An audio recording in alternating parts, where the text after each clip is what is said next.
Welcome back, Carnosaurus. Kyle here. I got another video for you today. I'm going to be showing you 3 different ways to cook one of my favorite cuts of meat, and that's the ribeye steak.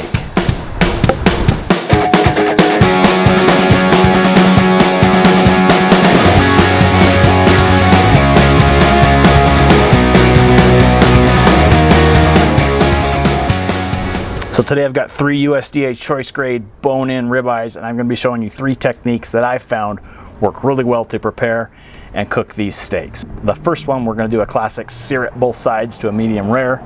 The second one, we're going to do a reverse sear. And the last one, we're going to start with a flame sear and then finish it to a medium rare in indirect heat. So one of the first things I do when I'm getting steaks ready for the grill is just use a paper towel and just to dab off any moisture that's on the steak from when it was in the packaging. This just helps get a nice dry surface on the steak, which helps it get a better crust. Make sure any of the moisture that's on your plate as well, wipe that up so that doesn't soak back into the meat.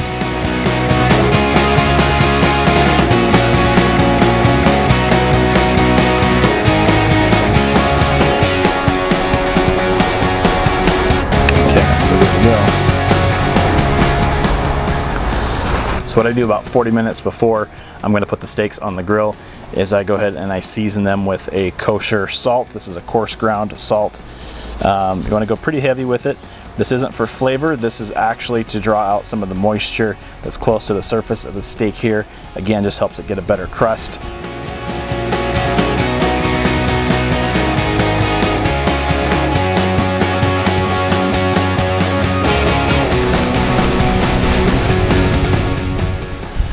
All right, so we got those salted, we got them covered up. I'm gonna set these aside, let them come up to room temperature. Should take about 40 minutes. In the meantime, let's go heat up the grill.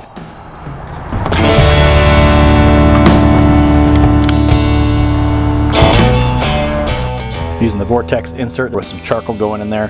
What that's gonna do is create 2 different heat zones. So you'll have your high heat right here in the center for searing, and then that creates an indirect heat around the perimeter of the grill for those other moments where you're doing the indirect.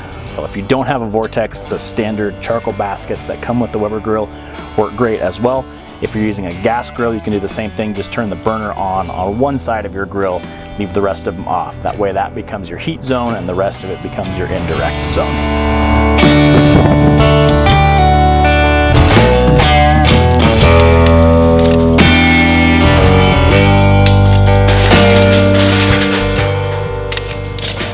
So to make the timing work out on these 3 steaks, we're going to start with the flame seared, then get that off to the side. So the first thing we need to do, now that the coals are nice and hot, is to get some hickory chunks in there to get a nice fire going.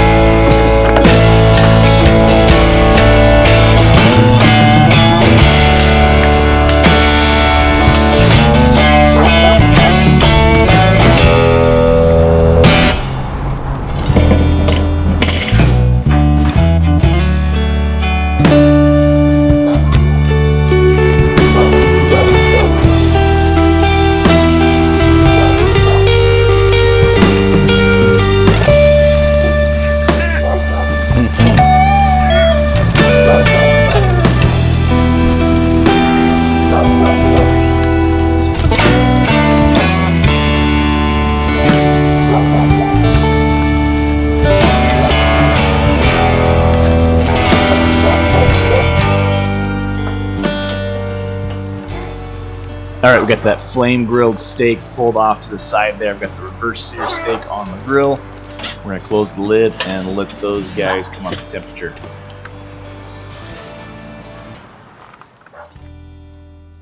All right, checking the temperature on the flame grilled steak here. We're right about 150, so that's about a medium. So we're gonna go ahead and get that one pulled off.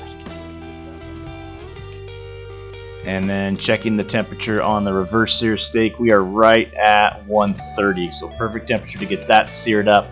So we're gonna go ahead and sear both sides, about 30 seconds per side to get a nice finish.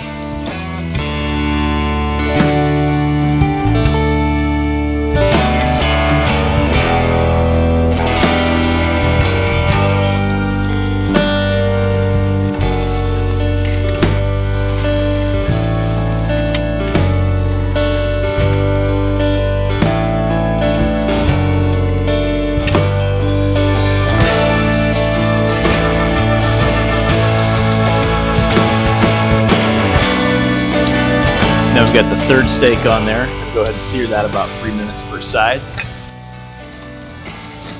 All right, we've got this one seared up. It's done. About a medium rare. We're gonna get that off the grill here.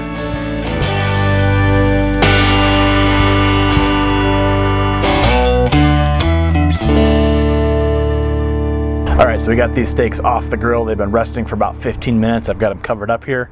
They're still nice and warm. I'm gonna go ahead and get these opened up, cut into them, and find out of these three methods which one is the best way to cook a ribeye steak. So let's get these opened up. Ooh, look at that. So get that on the board here, get the cooling rack out of the way. So this was one that we just seared about 3 minutes per side, just to about a medium rare. So here we have the reverse sear, and this was the flame sear that we finished in the indirect heat. So we get these on the cutting board here, and we will cut into these and see how they look on the inside. And from left to right, we have the seared steak, the reverse sear, and the flame seared.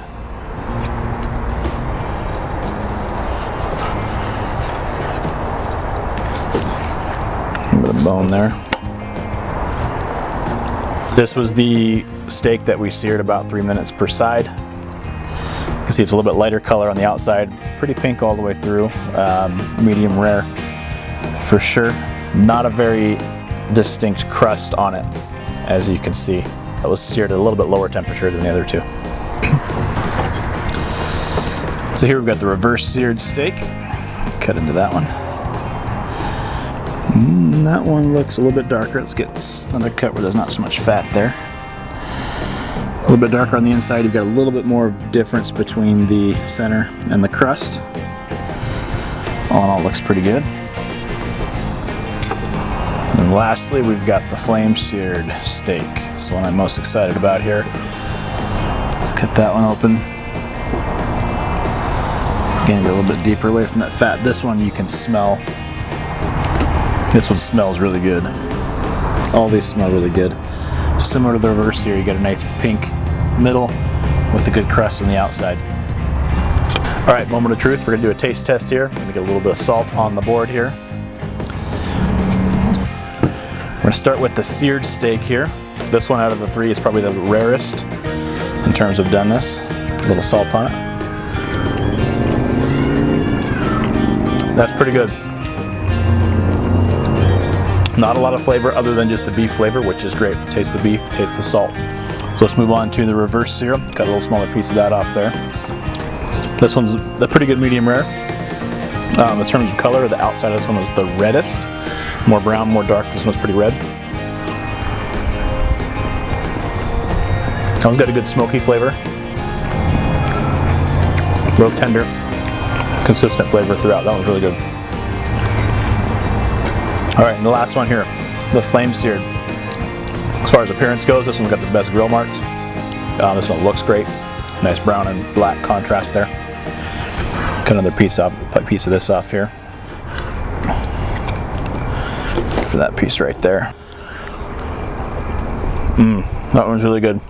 You can taste the char from the flame. A little bit smoky, a little bit beefy. Probably the most complex flavor. Out of the three, I'd have to say that one's definitely my favorite. So let me know in the comments what you guys think.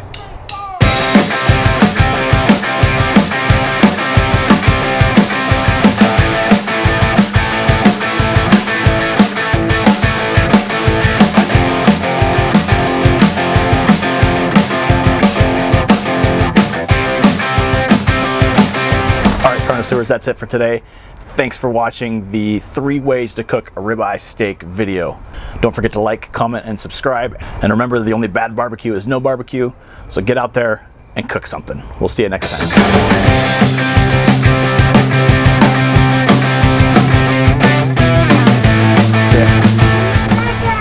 It's getting too technical. Yeah.